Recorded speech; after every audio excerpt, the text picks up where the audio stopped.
എനിക്ക് മനസ്സിലാവുന്നില്ല ഇവനെന്തായി ചെയ്യുന്നതെന്ന്. ഞാനൊരടി കൊടുത്തതിന്റെ സങ്കടത്തില് അവൻ മാറി നിൽക്കുകയാണെന്നാ എന്റെ സംശയവും സങ്കടവും. നീ ഒന്നും മിണ്ടാതിരിക്കേണ്ട സുമംഗലേ. നീ അടിച്ചോന്നും വെച്ച് അവൻ വീട്ടിൽ നിന്ന് ഇറങ്ങിപ്പോവാ, അത് കൊള്ളാലോ. പിന്നെന്താ വിനീൻ ഇതുവരെ വീട്ടിൽ വരാത്തത്? അമ്മ പറ. എന്റെ അമ്മേ, നമുക്കറിയാത്ത വേറെന്തെങ്കിലും കാര്യം ഉണ്ടാവും. നമുക്കറിയാത്ത വേറെ എന്ത് കാര്യം അവന്? 10-80 ലക്ഷം രൂപ അലക്സയ്ക്ക് കൊടുക്കാനുണ്ടായിരുന്നു നമ്മൾ അറിഞ്ഞായിരുന്നോ? ഇല്ലല്ലോ.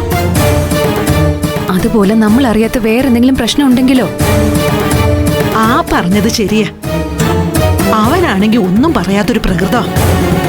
നോക്ക്, ഇനി ഒന്നിനും സമയമില്ല ഇവിടെ. വിനയേട്ട മുഹൂർത്തത്തിന് മുമ്പെങ്കിലും മണ്ഡപത്തിൽ എത്തിക്കോളും. നമ്മൾ ലേറ്റായിട്ട് കല്യാണം അലങ്കോലം ആയ അവിടെ വെച്ച് വിനയേട്ടനോട് നമ്മൾ സമാധാനം പറയേണ്ടി വരും. അതുകൊണ്ട് ഉടനെ ഇറങ്ങണം. അത് ശരിയാ. നീ ചെന്ന് വിമലോട് പെട്ടെന്ന് റെഡിയാവാൻ പറ. വിമലയെ ഞാൻ നോക്കിക്കോളാം. പക്ഷെ രോഹിണിയുടെ കാര്യം എന്ത് ചെയ്യുന്ന എനിക്കറിയാത്തത്. അതെ, അത് തന്നെ ചോദ്യം.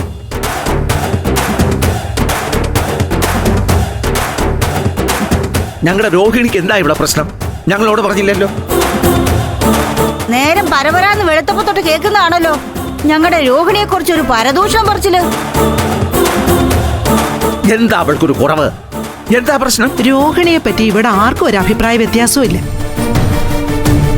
നിങ്ങൾക്കില്ലായിരിക്കും, പക്ഷേ അവിടെ കെട്ടിയവനുണ്ടെങ്കിലോ? എവിടെയവൻ? കണ്ടില്ലല്ലോ.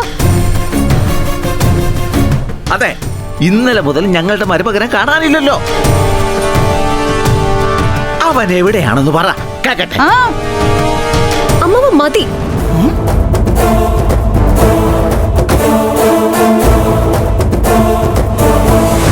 നിങ്ങൾ ഭക്ഷണം കഴിച്ചെങ്കിൽ ചെന്ന് കൈ കഴുകാൻ നോക്ക്.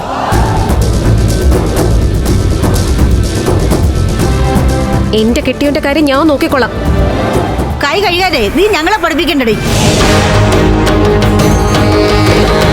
നിന്റെ കെട്ടിയവൻ എവിടെയെന്ന് അറിഞ്ഞിട്ടേ ഞങ്ങൾ ഇനി ഇവിടുന്ന് ഭക്ഷണം കഴിക്കത്തുള്ളൂ. പ്ലീസ്, നിങ്ങൾ ഇങ്ങനെ ബഹളം ഉണ്ടാക്കരുത്. വിനയേട്ടൻ ഇപ്പൊ എത്തും. നീ മുണ്ടാരടി കൊള്ള തമിഴത്തി മല്ലി.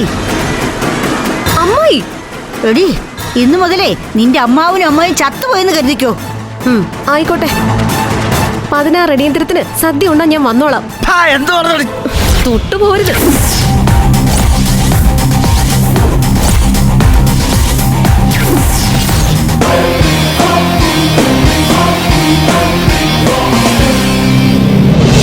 ഫ്ലവേഴ്സ് സ്മാർട്ട് ഷോ ശനി ഞായർ ദിവസങ്ങളിൽ രാത്രി 9:30 ഫ്ലവേഴ്സിൽ.